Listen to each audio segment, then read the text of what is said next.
అందరికీ యేసుక్రీస్తు నామమున వందనాలండి. ఆహ్, ఒక చిన్న మాట ప్రార్థన చేసుకుందాం. ప్రేమగల ప్రభువా, కృప కలిగిన తండ్రి, ప్రభువా సిద్ధపడిన వాక్యాన్ని మీరు దీవించండి. ప్రభువా వినదగు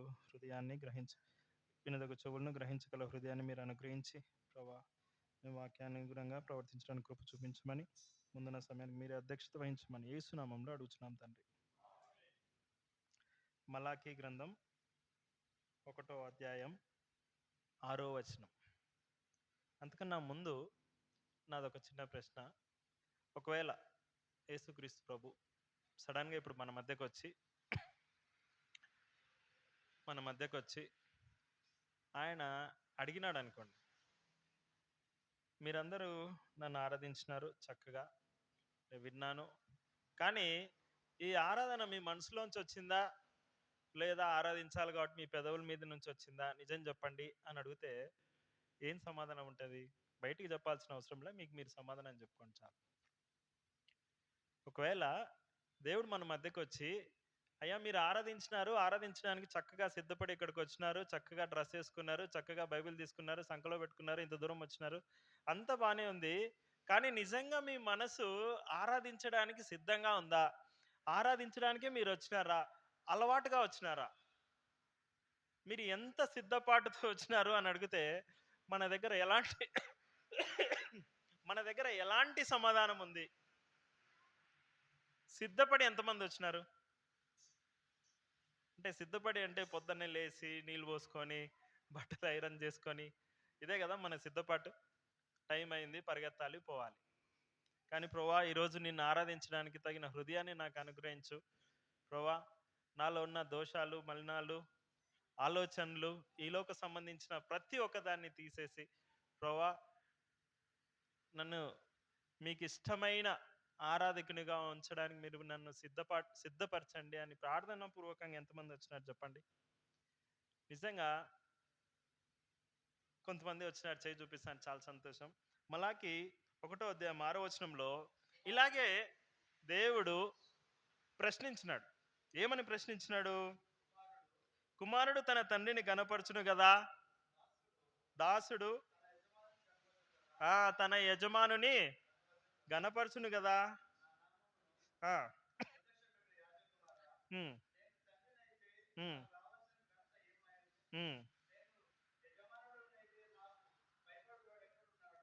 చాలండి, చాలండి. ఆ రోజుల్లో ఇశ్రాయేలీయులందరి పక్షాన బలులు అర్పించే వాళ్ళు ఎవరు? ఆరాధించే వాళ్ళు ఎవరు? ప్రార్థన చేసే వాళ్ళు ఎవరు? దేవునితో మధ్యవర్తిత్వం చేసే వాళ్ళు ఎవరు? యాజకులు. కాబట్టి ఇక్కడ యాజకుడు అన్న పదం రాయబడింది. అయితే మనం ఈరోజు మనల్ని ఈ యాజకుడు ప్లేస్లో నీ పేరు నా పేరు పెట్టుకోవాలి. ఇప్పుడు మళ్ళొకసారి చదువుదాం, అందరూ చదువుదాం. చదివినప్పుడు ఎవరి పేరు వాళ్ళ పేరు పెట్టుకుందాం. ఒకసారి చదువుదాం. కుమారుడా తన తండ్రిని గనపరచును కదా, దాసుడు తన యజమానుని గనపరచును కదా, నా నామమును నిర్లక్ష్య పెట్టు. ఇక్కడ ఏం రావాలా? ఎవరి పేరు వాళ్ళది రావాలా? ఇప్పుడు చెప్పండి మళ్ళీ దాని ముందులేని నుంచి. నా నామమును నిర్లక్ష్య పెట్టు యేసుదాస్, నేను తండ్రినైతే నాకు రావాల్సిన ఘనత ఏమాయను? నేను యజమానుడనైతే నాకు భయపడేవాడు ఎక్కడున్నాడు? ఇదే ఎవరు అడుగుతున్నారు ప్రశ్న? ఎవరు అడుగుతున్నారండి? యెహోవా దేవుడు అడుగుతా ఉన్నాడు. ఎవరిని అడుగుతున్నాడు? యాజకులను అడుగుతున్నాడు. ఈరోజు యాజకులు ఉన్నారా? లేరు. ఈరోజు ఇంకెవరిని అడుగుతారు నేరుగా? ఆ రోజు మధ్యవర్తిగా యాజకులు ఉన్నారు. యేసుక్రీస్తు ప్రభు ప్రధాన యాజకుడుగా మన తరపున మరణించినాడు, ఆరాధించినాడు. ఆయన మనకు మధ్యవర్తిగా వచ్చేసినాడు. ఇంకా ఆయన మాత్రమే మనకు మధ్యవర్తి, ఇంకెవరు లేరు. కాబట్టి ఇంకా నేరుగా ఎవరిని అడుగుతాడు? నిన్ను నన్నే అడుగుతాడు. అప్పుడు ఏం సమాధానం చెప్తాం? అవునా కదా? ఈరోజు మనం ప్రశ్నించుకొని ఎలాంటి సమాధానం ఉండాలి, ఆ రీతిగా మనల్ని మనము పరిశీలించుకొని సిద్ధపాటుతో ఆరాధనకు రావాల్సిన వారంగా మనం ఉన్నాం. ఎఫెసీ పత్రిక 2వ అధ్యాయం 1వ వచనం చూద్దాం.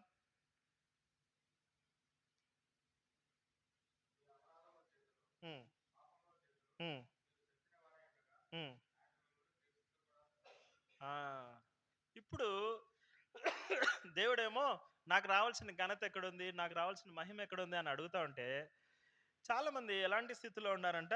అపరాధముల చేత, పాపముల చేత ఎట్లుండారంట? చచ్చిపోయిన వారుగా ఉన్నారు. చచ్చిపోయిన వాళ్ళకి బతికిన వాళ్ళకి ఏం తేడా చెప్పండి? చచ్చిపోయిన వారు అని ఎవరిని అంటారు? ఆ? ఏమండి? చలనం ఉండే వాళ్ళని చచ్చిపోయినారు. చలనం ఉండే వాళ్ళ లేని వాళ్ళ? చలనం లేని వాళ్ళు చచ్చిపోయినారు అంటారు. మరి కోమాలో ఉండేవాళ్ళు? కోమాలో ఉంటే కూడా చలనం ఉండదు కదా. ప్రాణము, జీవం లేనివారు, ప్రాణం లేనివారు. మరి ఎలా తెలుస్తుంది మీకు ప్రాణం లేదు అన్న విషయం? చెప్పండి. మనం ఇప్పుడు ఎంబీబీఎస్ కోర్స్ చేస్తాం. ఇప్పుడు ప్రాణంతో ఉన్నాడా లేదా అంటే, అప్పుడు పోయి 5 సంవత్సరాలు చదువురా అంటే కష్టం కదా. సరే, మీకు తెలిసింది చెప్పండి. ఎలా మనం ఒక వ్యక్తిని ప్రాణంతో ఉన్నాడా లేడా అని ఎట్లా చూస్తాం?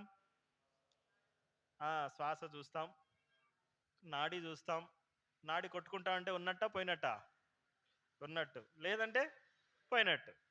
శ్వాస తీసుకుంటే ఉన్నట్టు, తీసుకోకుంటే లేనట్టు. కళ్ళు, లైట్కు కనుపాప పెద్దదైతే ఉన్నట్టు, పెద్దది కాకపోతే లేనట్టు. సరే, ఇవన్నీ తర్వాత విషయం. మన శరీరం వెచ్చగా ఉంటే ఉన్నట్టు, లేకపోతే ఇవన్నీ చనిపోయిన వారి దగ్గర మనం గమనించే విషయాలు. సరే, ఒక విశ్వాసి మృతుడుగా ఉండాడా, సజీవంగా ఉండాడా అనడానికి రుజువు ఏందిరా అంటే, విశ్వాసి జీవితం నుంచి ఏమొస్తా ఉంటుంది? మహిమ వస్తూ ఉంటుంది. ఎవరికి? ఘనత వస్తూ ఉంటుంది. ఎవరికి? ఈ రెండు రాలేదనుకోండి, అతను విశ్వాస జీవితంలో సజీవంగా లేడని అర్థం. చచ్చిపోయినాడు. చచ్చిపోయిన ఇంట్లో పెట్టుకుంటారా, బయట పెడతారా? ఇప్పుడు దేవుడు మనల్ని బయట పెట్టాలా, ఇంట్లో పెట్టాలా? బయట పెట్టాలా వాస్తవంగా.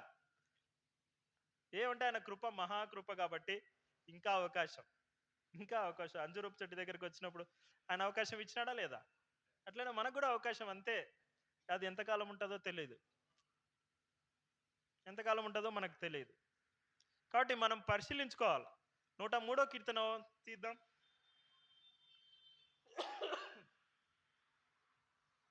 కీర్తనలు 103,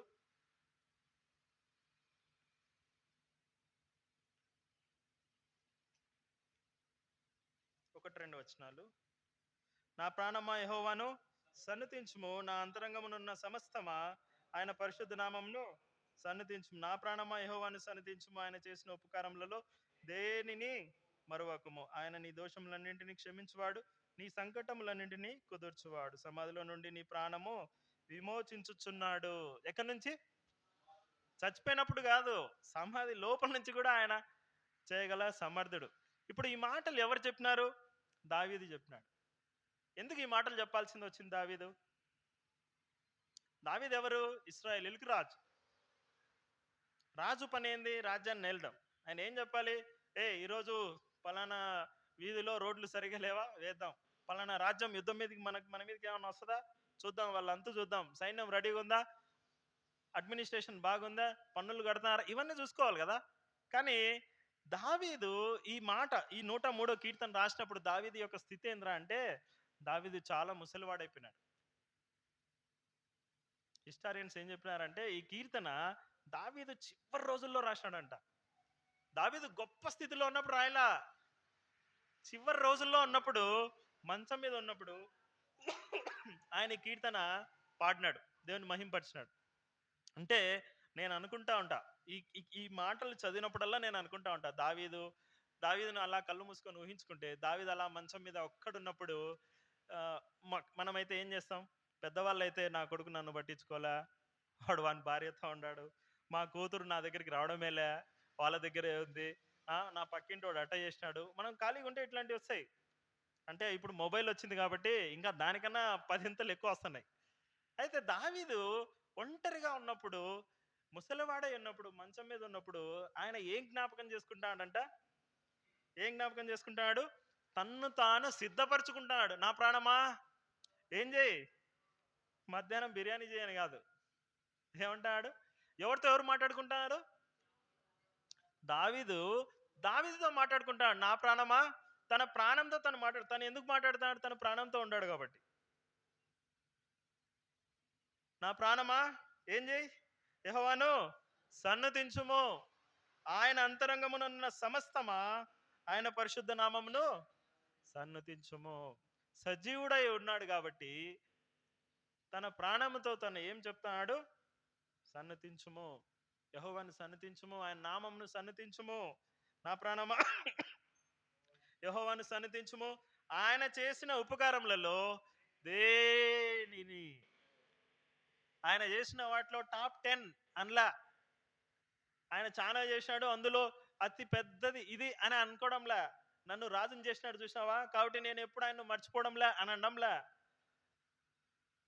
నేను ఎక్కడో గొర్రెలు కాసుకుంటా ఉన్నా, నేను ఎక్కడో పిల్లని గ్రోవులు సితారా వాయించుకుంటా ఉన్నా, నేను ఎక్కడో మా అన్న వాళ్ళందరూ సైన్యంలో పనిచేస్తా ఉంటే నేను ఇంట్లో చిన్న చిన్న పనులు చేసుకుంటా ఉన్నా, నన్ను తీసుకొచ్చి రాజుని చేశాడు. ఎంత గొప్ప విషయం కదా.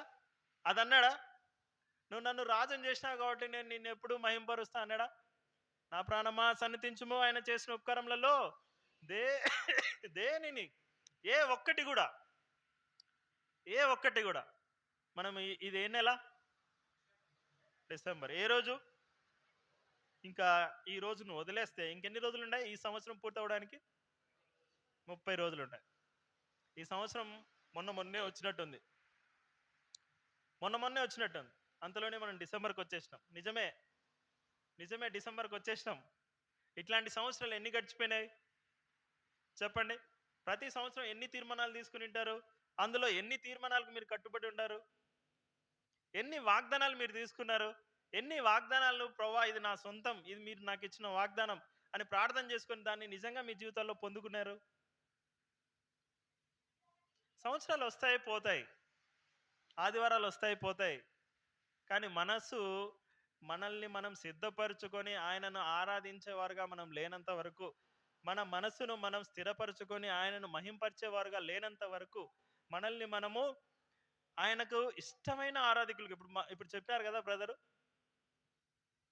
ఎవరి ఆరాధన? విశ్వాసమును బట్టి ఎవరు ఆరాధన చెప్పండి? ఎవరిది? గట్టిగా.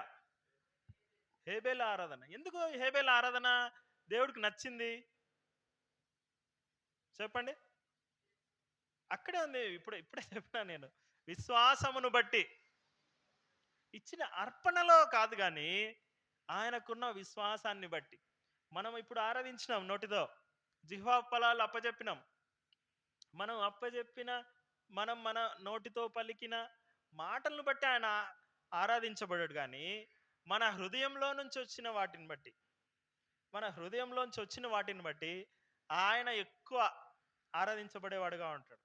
నిజంగా కనుక మనం మనసులో నుంచి వచ్చింటే, మన హృదయంలో నుంచి వచ్చింటే నిజంగా దేవుడు ఎంత సంతోషపడతాడో. ఆయనకి ఇష్టం మనుషులు ఆరాధించడం, ఆయనకిష్టం మనం ఆరాధించడం. మనం ఆయన చుట్టూ ఉన్న దూతల చేత పరిశుద్ధుడు పరిశుద్ధుడు పరిశుద్ధుడు అని ఆరాధించబడతానే ఉంటాడు.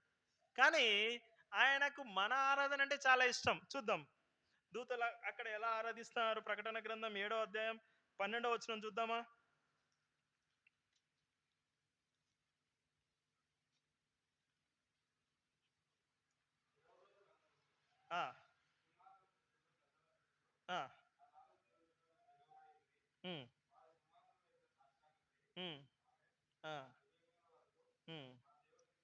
ఒక్క నిమిషం brother, thank you so much.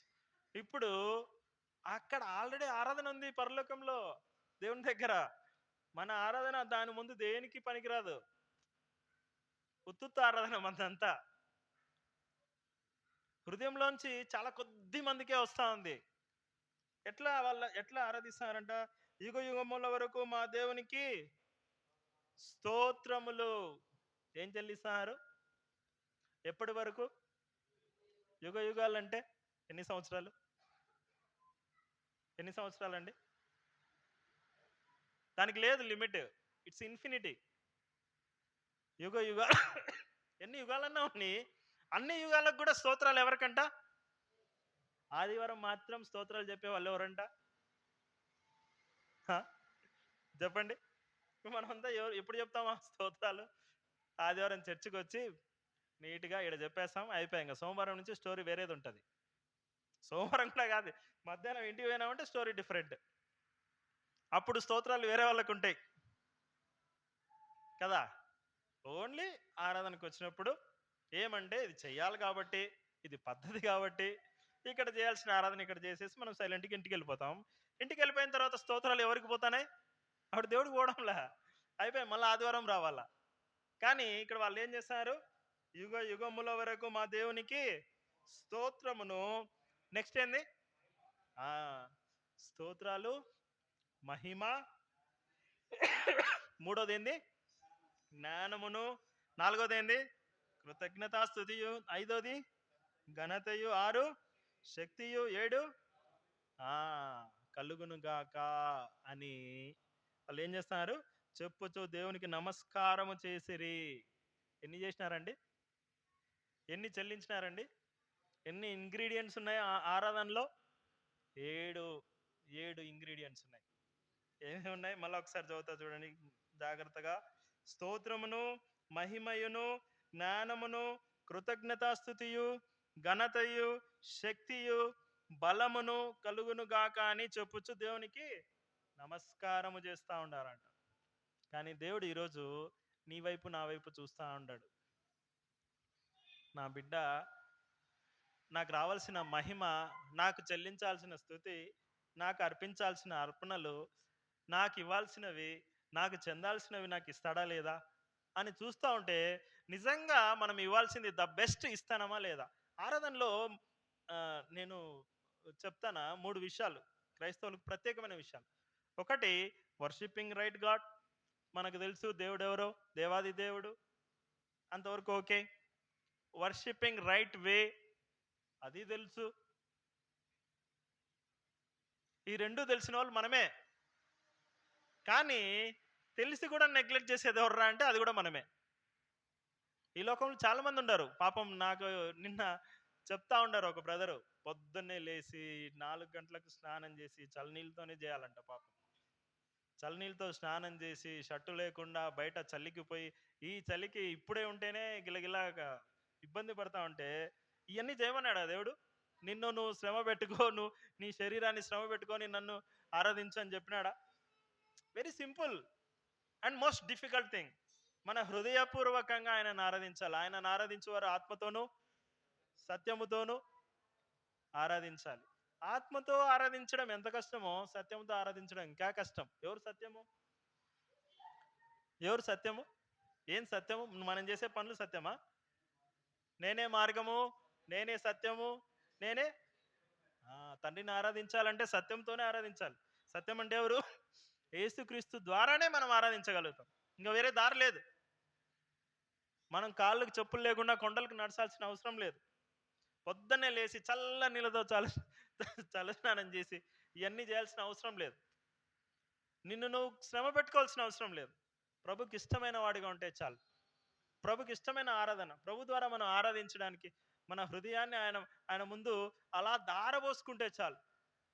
ఎప్పుడు అలాంటి ఆరాధన మనకు వస్తుందంటే ఆయన చేసిన ఉపకారాలను మనం మర్చిపోనప్పుడు. నువ్వు మర్చిపోయినావు అనుకో, చాలా మంది నోట్లోంచి వస్తాడు, ఏం చేసినాడు అబ్బా దేవుడు, మాకు దేవుడు ఎందుకో ఇంకా మాకు కనికరించలే. ఇంకేం కనికరించాలా? ఇంకేం ఈరోజు చూడని వాళ్ళు ఎంతమంది ఉన్నారు తెలుసా మీకు? ఒక నిమిషానికి ఎంతమంది చనిపోతున్నారో తెలుసా ఇండియాలో? ఒక నిమిషానికి ఎంతమంది పుడుతున్నారో తెలుసా? ఈరోజు మనం ఇక్కడ నడుచుకుంటూ వచ్చినాం, బస్సులో వచ్చినాం, కారులో వచ్చినాం, బైక్లో వచ్చినాం. ఇవన్నీ లేని వాళ్ళు ఎంతమంది ఉన్నారో తెలుసా? దేవుని ఉపకారాలు మనం మర్చిపోతే మనం దేవుని ఆరాధించలేం. అది ప్రాబ్లం. దావీదు తెలుసుకో, దావీదు ఎక్కడున్నాడు? కొండల్లో ఉన్నాడు. ఇక్కడ కొండలు పచ్చగా ఉంటాయి మనకి. రాయి చోట్ల అంటే రాళ్ళు ఉన్నాయి అనుకోండి. ఇక్కడ కొండల్లాగా అక్కడ కొండలు కాదు. ఇశ్రాయేల్ దేశానికి పోతే తెలుస్తుంది, ఎక్కడ చూసినా ఎడారి, ఆ ఎడారిలో మళ్ళీ కొండలు, బీభత్సమైన ఎండ. ఆ ఎండలో ఆ గొర్రెలు కాసుకుంటా అక్కడ గడ్డి, ఇక్కడలాగా గడ్డి ఉండదు. అక్కడ చాలా, అక్కడ కొంచెం ఏదో ఉన్న మనుషులు బతకడమే కష్టం. అలాంటి నేలలో ఆ గొర్రెలు కాచుకుంటా కొండలంబడి తిరిగే వాడిని తీసుకొచ్చి, అరే నా పిల్లలు వీళ్ళంతా, నా పిల్లల్ని నీ చేతికి అప్పచెప్తానా, నువ్వు వీళ్ళను ఏలు, అని చెప్పి ఆ స్థాయికి తీసుకెళ్తే దావీదు మర్చిపోలా. ఏం చేసినాడు? నా ప్రాణమా సన్నిధించుమని తన్ను తాను చెప్పుకుంటా ఉన్నాడు. ఇది ఇది ఒక్కసారి రాసినారు. కానీ దావీదు అలా ఎన్నిసార్లు చెప్పుకున్నాడో మనకు తెలీదు. దావీదు ఈ కీర్తన పాడినాడు కాబట్టి మనకి ఈరోజు మనం మాట్లాడుకుంటున్నాం. అట్లా దావీదు ఎన్నిసార్లు చెప్పుకున్నాడో, ఎన్ని సంవత్సరాలు చెప్పుకున్నాడో, ఎన్ని ఎన్ని రోజులు చెప్పుకున్నాడో, ఎన్ని గంటలు చెప్పుకున్నాడో, రోజుకి ఎన్నిసార్లు చెప్పుకున్నాడో మనకు తెలీదు.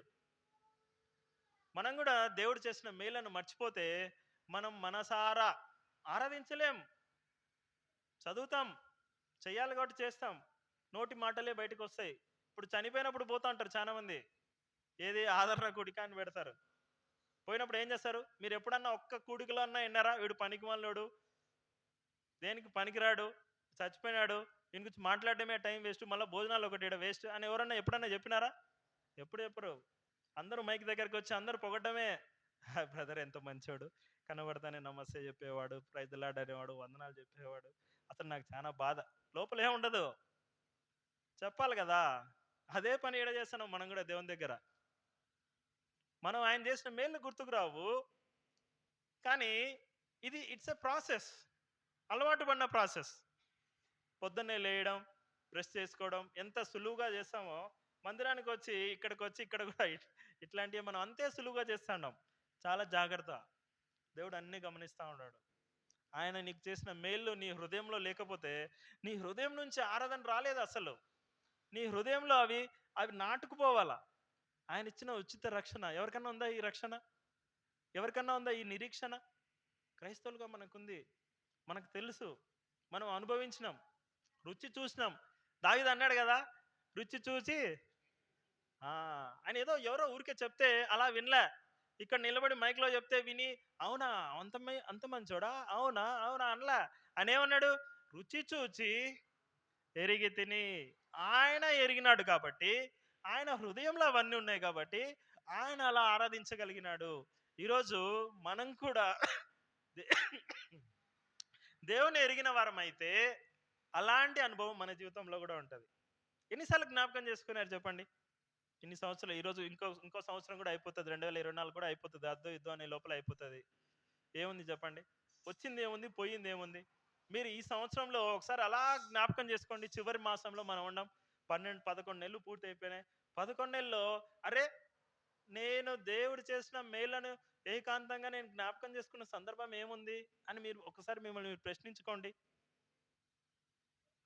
దావీదు చాలా బిజీ రాజు, అయినా ఆయనకు టైం ఉంది, మనకు లేదు టైం. దావీదుకు కూడా రోజుకి 24 గంటలే ఉన్నాయి, మనకు రోజుకి 24 గంటలే ఉన్నాయి.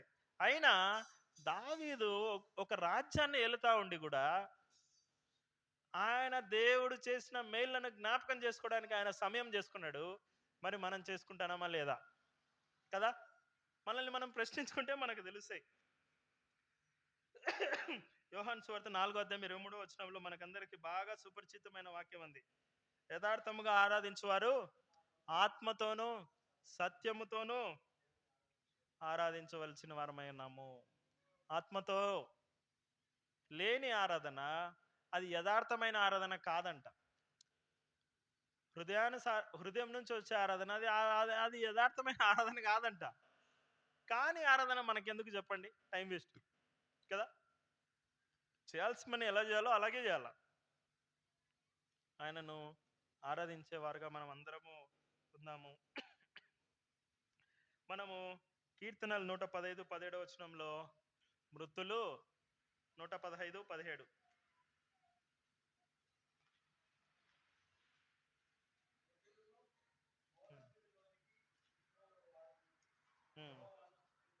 ఎవరు స్తుతింపరండి?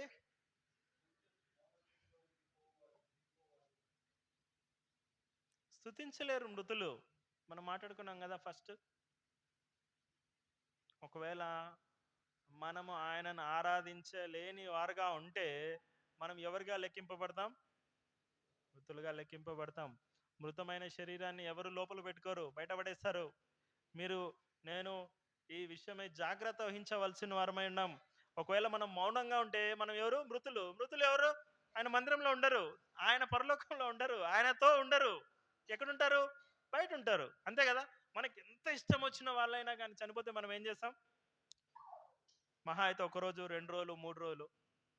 పెట్టుకుంటారా? అరే! నాకెంత ఇష్టం. నేను చిన్నప్పటి నుంచి ముద్దుగా పెంచుకున్నా, నేను ముద్దుగా పెరిగినా పెట్టుకుంటారా మీరు ఇంట్లో? పెట్టుకోరు. ఎందుకు? అది ఉండకూడదు. అదే ఒక విశ్వాసి మృత స్వభావం కలిగి ఉంటే, వాళ్ళు గూడా ఎక్కడ ఉండకూడదు? ఆయనతో ఉండడానికి వాళ్ళు అర్హులు కాదు. ఆయన బయటే పెడతాడు. ప్రియులారా, ఈ ఉదయకాల సమయంలో నేను మీకు జ్ఞాపకం చేయాలనుకున్న అంశం ఏంట్రా అంటే, మనము మృతులలో ఉన్న స్వభావాన్ని కలిగి ఉంటే గనక, మనల్ని మనం పరిశీలించుకొని సజీవుల లెక్కలోకి చేరడానికి తాపత్రయపడాల. ఎప్పుడు చేరుతాం? స్తుతులు చెల్లించినప్పుడు. ఎప్పుడు స్తుతులు చెల్లిస్తాం? ఆయన చేసిన మేలని ఎరిగినప్పుడు. ఎప్పుడు ఆయన చేసిన మేలని ఎరుగుతాం? ఆయనను రుచి చూచి తెలుసుకున్నప్పుడు. దావీదు జీవితం మనకు సాదృశ్యంగా ఉంది. ఆయన రుచి చూచి ఎరిగినాడు. ఆయన చేసిన ఉపకారములు ఏది మర్చిపోకుండా ఉన్నాడు. ఎన్నిసార్లు ఈ మాట జ్ఞాపకం చేసుకుని ఉంటాడో దావీదు. ఎన్నిసార్లు చేసుకున్నా తక్కువే. ఎన్నిసార్లు చేసుకున్నా తక్కువే. ఎందుకంటే అలాంటి మేళ్ళు వేరు ఎవ్వరు కూడా మనకు చేయలే. తల్లి తన బిడ్డను మర్చునేమో గాని ఎవరు మర్చిపోరంట? ఇంతకన్నా మాట ఇంకోటి ఉంటుందా? చెప్పండి. ఏ తల్లైనా బిడ్డను మర్చిపోతుందా? ఫస్ట్ అది చెప్పండి.